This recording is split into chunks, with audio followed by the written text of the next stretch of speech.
this is Aromie here. Welcome back to our live Baxter DLC. We're here waiting on our cupcakes to cool down so we can frost them and make another batch. So I'm gonna stretch my legs a bit.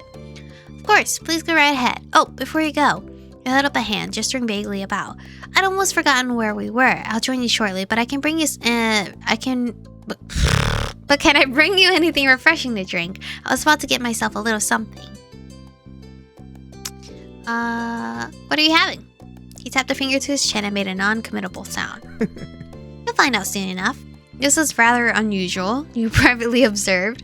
Baxter would never normally dodge a direct question. He was always straightforward, even unnecessarily so, as Cove might say.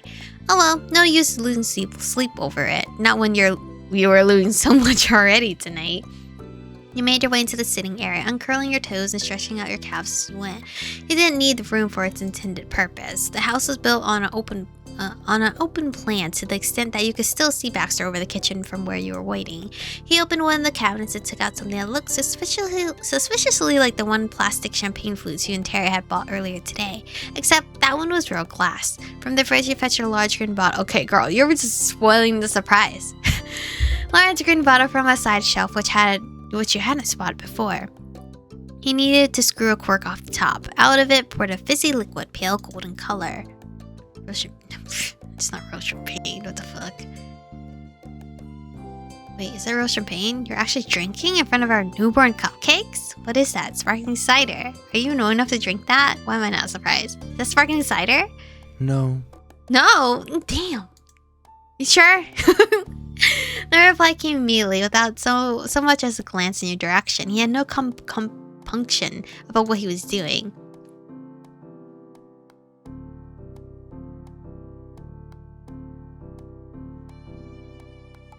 I smiled to myself. He carefully navigated his way out of the kitchen, coming to stand alongside you as he teased out a knot in one of your shoulders. Let's keep this between us, alright? What, you drinking? It's fine. It's your place. You can do whatever the hell you want. His lips curled mischievously. Cheers, mi chico. He took a long, slow sip of his champagne. Closing his eyes and savoring the taste, he smacked his lips and let out a low... Isn't he 19? Right? That hits a spot. Much better than the thing they called a baby Bellini. Though you wouldn't have admitted it, the laid-back manner with which he handled such an illicit topic was rather bugling. Maybe he had a bit of a soft spot for the bad boys. Okay. Okay, Anne. Your thought snagged on something Baxter had said a moment ago. His joke about drinking while on the clock. In a certain sense, reasoned it. It wasn't so much of a joke after all. Baxter had readily committed to helping you and Terry organize Miranda's party at extremely short notice. He dedicated himself to the endeavor not just today, but tomorrow as well. All of that for a group of people he'd only recently come to know.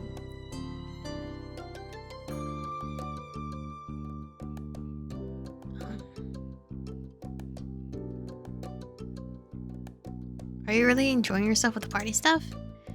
Baxter didn't meet your gaze, his eyes wandering around the room as he gently swirled the champagne in his glass. He took another slow sip before answering, intentionally dramatic. My pleasure. I'm having a good time, Michiko. I hate for you to fret over something such as that.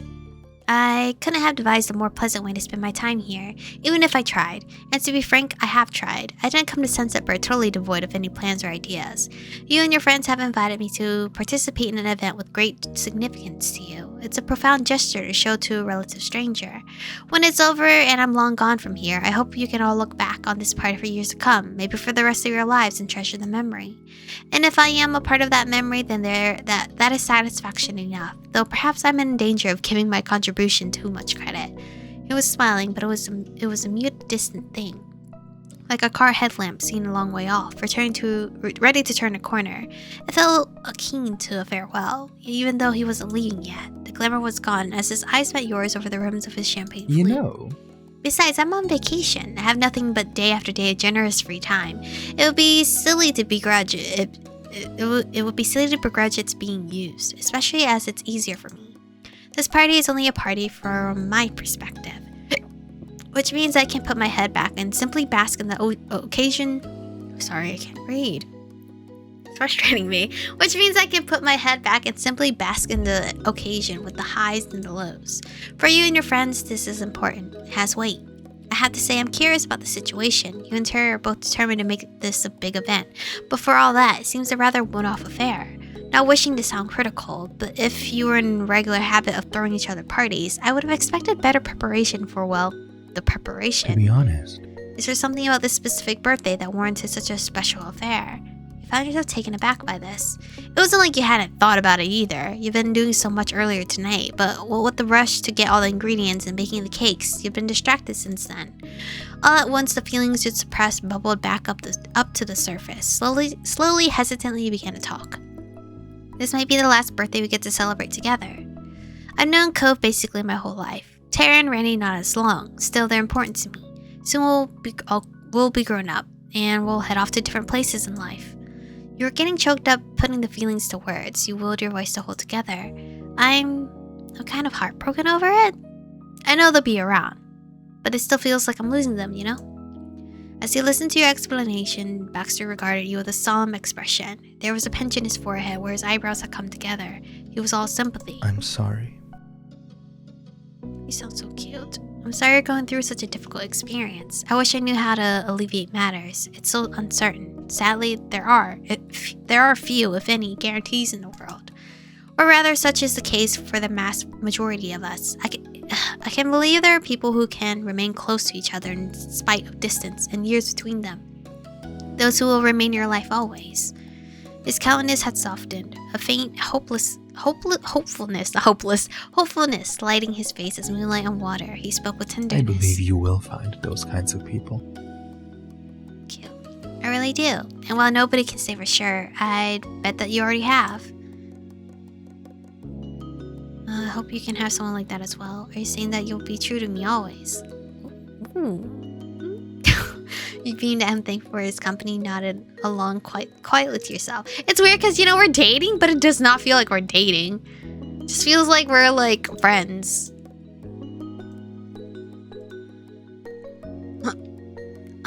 Are you shook? Or do you just truly... Let's be honest here. Do you just want us to be a summer fling and that's it and forget each other? Or, like, do you want to be something more than that, you know? Like, let's be honest here. Baxter stared at you aghast, his mouth dropping open in shock. He fumbled for a reply, half stammering. Okay, that's fine. It's fine. It's fine. You just want to be a summer thing? It's fine. We can do that. I'm gonna cry about it, but it's fine. I'm sorry. That wasn't my intention at all. I'd be the last person to claim I'm a shrinking violet. What? But I'm not so brazen as to suggest. No, I meant the friends you have here. Terry, Miranda, Cove, especially Cove. I meant those kind of people, of course. I'm sorry. I'm not making sense. There was a long pause. The only sound was the faint whisper of a car passing by, the gurgle of the fridge from the kitchen. Tibby jumped in surprise as Baxter's phone went off like a shot in the night. It was the alarm he'd set when you put the cakes in the freezer. He shakily turned it back off, getting up from his seat. A few seconds hesitation, and then, well, now, those cupcakes better be ready for us. It had the vaguely dangerous quality of a threat, which was so absurd after the past few minutes that you couldn't help but giggle. After resting for a bit, you found that you had more energy. You made to follow Baxter, springing your step as you went. Even after unwinding, you're rather sleepy. Okay. Follow Baxter. But this was it, the final stretch before the finish line. You left the living room and returned to the kitchen where Baxter popped open the freezer door. You retrieved a bowl of frosting in a plastic bag for piping, along with the tubes of glitter Terry had given you hours ago. We can each take half and do the frosting and dusting in one go, right? Wish me luck. Alright, good luck, homie. You ducked your head in agreement. Divide and conquer was the best strategy with so little time to spare. You both set out... I don't even know how to... Does he know how to ice? Or are we just going for it? You both set about this last task with the grim determination. You worked quickly, not sharing any conversation or otherwise distracted from the job at hand. You frosted and dusted, each of the 36 cupcakes being lined up along the counter as they were completed. Oh, drat. Make that 35. The singleton Baxter had dropped splattered helpless on the kitchen floor. There was a break in the frosting, a moment of respect for the cake now lost, then you both shrugged. One extra cupcake wasn't about to make a world of difference, though. Terry might have disagreed. What Terry didn't know wouldn't hurt her. When the surviving cupcakes had been properly outfitted with sugar, more sugar on top of the existing sugar to be precise, he stepped back to admire creation. There was a marked difference between your half and Baxter's, besides the fact that he was now one cake short. Yours were quaint little jewels with matching tops. His glitter was uneven and much of his frosting had come out in lopsided heaps. They should still taste good, and that was just as important. You two fished out for airtight plastic containers from a lower drawer and stashed the cupcakes inside. Lids were closed, boxes were in the fridge, and finally, the door was shut. It was finished. You had survived. You checked the time. It was almost 2 in the morning. You could have almost cried from joy. Baxter rubbed his tired eyes and massaged his temples. I have a newfound respect for bakers everywhere. I shall look forward to having all my future life events professionally catered, even if it costs a fortune. He stared down at the miserable remains of the casualty cupcake on the tile. Never again. He laughed, the sight too funny for you to keep a straight face. Ignore the mess. I can take care of it. I'll see you back to your house. I fear your parents will be worried that you've been out so late. You reassured him that it was fine. Your moms knew you were just across the street, and you said it might take a while. You weren't concerned. Baxter was relieved to hear it. The journey home was a blur, a disconnected sequence of images. As promised, Baxter walked with you down the steps of his condo and across the road. You remember the stars twinkling overhead, the clap of your shoes on the asphalt as you skipped along. You ambled through your childhood home in the dark. By feel and instinct alone, you counted the stairs in silence, tiptoed into your room, approached the bed, and then... You jerked awake with a start. There was a loud knocking coming from your bedroom door. How are you? Kiddo, you awake? You were in your bedroom and you were pretty sure about that anyway. 80% positive at least. You were too drowsy to come up with any more creative place to be. But besides the basic and likely fact of existing in your bedroom, you found that you hadn't the faintest idea what was going on. There had been a voice, right? Your murder voice. Terry phoned the house earlier, but you missed her. There was again, your mom's voice. As you slowly blinked away, your realization came to you in stages. You recall the events of yesterday. The lived sensation swam in your memory. A frantic afternoon of planning, of shopping, and of sugar. At some point, you had ended up in your bed asleep, but didn't recall setting an alarm. Terry had said she'd pick you up at 7 this morning, so she was your wake-up call for the day. You mumbled a vague response in the general direction of the door. Mom would understand that to mean you were getting up. She raised 2 teenagers and was fluent in vague grumbling, especially from Liz during her Elizabeth area. Standing in the middle of your room, your mind blinked. Then you scrunched up your face really tight and allowed your brain to form a coherent thought. Miranda's birthday. It was Miranda's birthday. You hastily changed into a fresh set of clothes, tried to tame your bedhead as best as you could, and then raced downstairs. You bade your moms a quick farewell. Have fun. Oh, and say happy birthday, Miranda, from us, Kay. Oh, they're not coming? You had barely enough time to yell a quick thank you over your shoulder before you were out the front door. When you stepped outside, Cove was there waiting for you on the sidewalk. Cove. Cove has such a soft spot in my heart. I think at the end of the day, Cove is still number 1 because, you know, we've literally grown up with him, learned everything about him. We had all these memories with him. It would be very foul if, you know, Baxter just came out of nowhere and just took that all away. You know, I mean, he's kind of up there, but, you know, we haven't got to his grown up portion yet. Things can change. Cove can most likely still remain number 1. And poor Dexter, right? Is it Dexter? It's not Dexter. Derek will remain at the bottom. Sorry, Derek. The number of times you left the house to find him there, it sometimes made you wonder if he lived on your sidewalk. You hadn't the faintest trace of sleepiness on him, but then Cove rarely did. He was a tiny sun at any time of day, but mornings were when he shone the brightest. You exchanged your usual greetings, but rather than to stop to chat, and you kept on walking by. As he explained to him, the cakes were at Baxter's place, and you needed to go pick them up. Oh. He does not look okay with that. Alright. Cove didn't tag along, content to leave you to your own devices. That made sense. He wasn't yet at the point of seeking out Baxter's company willingly, and wasn't likely to start right now. When you knocked on Baxter's door, it popped right open like your meager taps had knocked it off its hinges. Hi, Baxter. Nice to see you. Aw, you're actually awake. Good morning, I've been expecting you. You hadn't gotten that impression. He moved aside in the hallway to let you pass, and you strode briskly into the condo. He followed you into the kitchen, where you found the cakes in their containers, stacked on the countertop. The big day is finally here. Excuse me. His composure had been broken with an enormous yawn, the size you hadn't seen since the coffee shop. Hey, I'm just wondering, what time did you go to bed last night? Honestly. Truthfully, I didn't make it to the bed. You weren't surprised by now. Baxter was just like that, but you still felt a pang of guilt. You were putting him through the ringer with this party. It's not an issue. I felt rather rough after I finished cleaning yesterday and took the liberty of having a nice long shower. I also prefer to avoid going to bed with damp hair. But no sooner had I gotten dried than I realized I wouldn't be able to get any substantial amount of sleep before I needed to be up again anyway, so I stayed awake instead. So you did not sleep at all?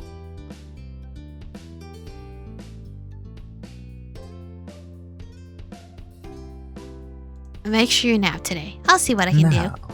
Enough about me. Let's take these delicacies outside and wait for Terry. She texted me earlier to let me know she was on her way. I imagine you received a similar message.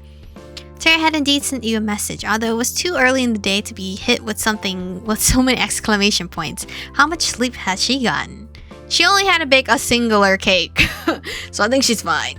He picked up 2 of the waiting boxes, leaving you to carry the remainder. You didn't linger, heading straight for the front entrance. Baxter came out behind you with the key. This is where we're going to stop for today's episode. Next episode is a birthday surprise. Cove, please get along with Baxter. Please. Please. Because Cove still has a soft spot in my heart. So I want him to get along with my boyfriend. But anyway, thank you guys for watching today's episode. Stay beautiful, and I'll see you guys in the next one.